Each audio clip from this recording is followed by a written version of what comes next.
হ্যাঁ, আসসালামু আলাইকুম। এক মিনিট, আমরা ঈদের পরে বন্ধু বান্ধব সবাই মিলে এক জায়গায় বসে আড্ডা মারতেছি। তো এই জায়গায় আমাদের সাথে আমাকে এক বন্ধু আছে, আমাকে জানের বন্ধু। ও বাংলাদেশে না, ইটালিতে কিন্তু ভিডিও করে আমাদের সাথে সম্পৃক্ত হয়েছে। এখানে আমরা আজকে উপস্থিত আছি, যারা যারা এই যে একটু দেখেন, এটাই তো হলো আমাকে জানের দোস্ত। এটাই তো হলো ওর পুরা নাম না, আমরা না পেলাম, আমরা নিকনেম দিয়ে চালাই যে আল্লাহর রহমতে। একটু হাই দাও। ঠিক আছে, এটা হলো খোকন, এটা হলো চুক্তি।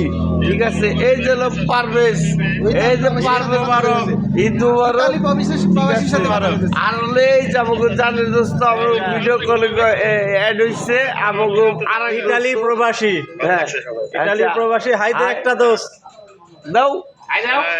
আচ্ছা, ঠিক আছে, আলহামদুলিল্লাহ। এই যে হাসি, ঈদ মুবারক, ঈদ মুবারক, ঈদ মুবারক, ঈদ মুবারক। আমরা তো আমাকে জন্য দোয়া করেন আপনারা সবাই মিলে এক জায়গায় বসে আড্ডা মারতেছি। ঠিক আছে, তো আমাদের পাশে থেকে আমাকে দোয়া রেখেন আমাদের জন্য, যেন আমাদের বন্ধুত্ব বন্ধনগুলো সারা জীবন অটুট থাকে। বহুত দিন পর আমরা এক জায়গায় হয়েছি। আচ্ছা, আল্লাহ হাফেজ, ঈদ মুবারক।